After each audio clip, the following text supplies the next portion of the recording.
Hey, what's up, guys? It's me, Doc, from SampleKings.com. You know us. So look, I'm going to do something today with EQ.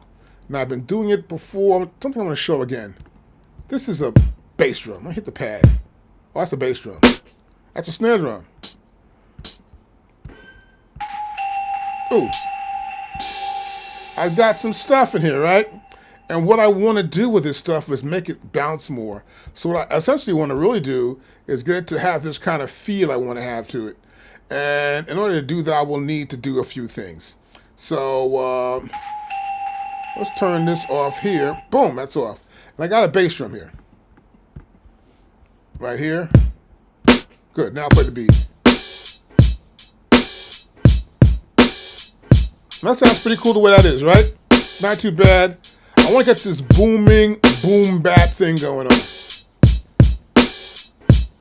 That little sound is not a real bad noise. It's this noise right here. Right? But it adds a good flavor to it to me. A little background noise. And the hi-hats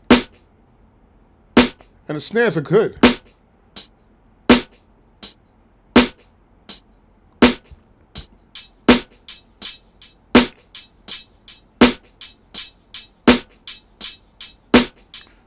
And they got some sound, some pretty good sound to it. My thing, though, is to get this kick drum going along with this thing. So what I do is I EQ the sound out. I would like to now EQ the bass drum. So here's my bass drum right here. Here's how it sounds.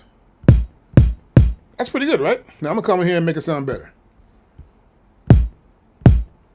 Can you feel that? I'll turn this off. Now turn it on. See, that's a more deeper sound. So what I'm doing here, I got a transient here, right? Transient right here. And we're maxing this out a little bit. Some output attack here, right? A little more output to the tie. This was 0 dB actually. I got this here, which is at sustain level. And we got the shaping at 50%. And my attack's about, what's that say? +4? Show enough, +4. So I'm getting a little more shaping out that one transient sound. Then I've got this EQ set up here. So I'll play this along. I'm just going to press the solo and hit it. Should I pull the highs off? That's pretty bad. I like that bottom feel and the mid-range feel too, where it slaps and the highs work well for me. I can come to here also. Add a few more highs to it, right? Which I don't really want to do with this bass drum. But what I want to do is work out a different frequency. So what I'll normally do, I'll come to here. I got this thing right here. Cool, I got this here. Let me close this out of here. Oops, let's go back to this thing right here. We got this EQ set up. This is my Sweetwater musical instrument frequency cheat sheet. Okay, so what I do here, I have something, I listen to some sounds I like. Like for this bass drum here, you'll see at 50, that's pretty good, right? For that punch. But once I get up to about 100, I'm losing some of that punch, as you can see right there. Right around here, I'm losing punch. Right here, I'm all into punch. I get the boxy right here, where I'm going from 300 up to about 500 to get this boxy feel. Here's a click. So normally I would use a parametric EQ, something or like this killer EQ. I can find 3 different frequencies and sort of utilize those. So let's close this out. And here I go back to my EQ, which is the killer EQ, and I'll...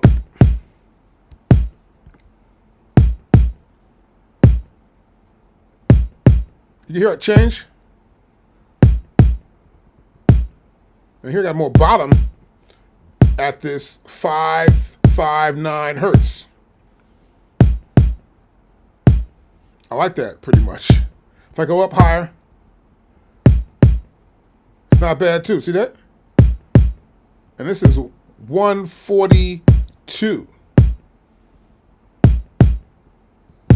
You can switch back and forth, get an idea what you like. But I got here with the snare drum, right? Can't hear anything solo. Okay, my problem with snare drum, it snaps, but I need to have something behind it to punch more. So I go to my snare drum right here, which is right over here, right? I'll turn my bass drum off. I like to hear my instruments sometimes alone to see what kind of effects I have, how these effects sound, and then I'll put the instrument back up. So here on instrument we have a transient. I got this parametric EQ, which is a 2 shelf here, and I got this reverb. So I'll put this on here now. Hear that? More snap to it. I don't want too much reverb though. I want, this is like 6. I don't want that. I'll go to 5. That's better for me. Now I put the bass drum in. So I want to get this kind of like real boom bappy feel. That sounded good before. I wanted to improve it.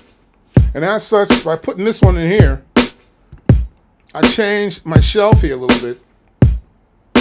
Got a little bit more highs here, about 5,000, get more punch and crispiness. And if you go to an EQ chart, you'll see, move this stuff out the way if I can, there we go. And move the one out of here like this. I got a snare drum here, and we get around 5K, we got that crispiness going on right here. I just changed a few things, that's what I'm trying to do. Change a few things. Now I come to here, I'll turn this off.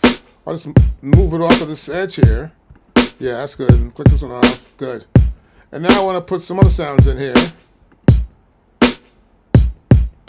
Like this sound here. It's got a nice, strong bottom feel to it, right? So I'll pop this out, pop this out, pop that out. The other elements are in their own world with the metal sounds, with the hi-hats, and that little sort of sound, that weird sound I got in there too. But it gives me that flavor I want.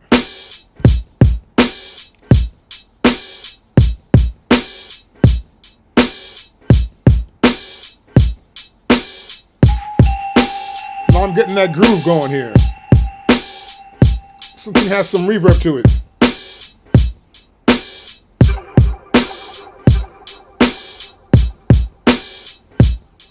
So I like the way that feels. Stop that. And I like that too because you get the crispness of that closed hi-hat, open and closing. It sounds more live now. All I really did was change the EQ for the bass drum, add some EQ for the snare, and then add a little reverb on the snare. So it sort of makes it give it that sound, that boom bappy feel, which I love. And sometimes it's all you need to do. Get yourself a good EQ chart. Understand EQ charts totally. Now I can get them online, put in EQ chart. I can pull it up pretty easily. Now we do give lessons. You know I do give lessons. You can call me up, book time, Zoom in. We will Zoom together and I will show you some stuff. And you can ask questions about that. But when you Zoom, you can write down what you want to know. I'll have the notes before I get started. That way we can get busy and get functional and have everything working perfectly. Now, any questions, hit me up in the bottom of this, in the bottom of the video as usual. And I will see you in the next video. Peace.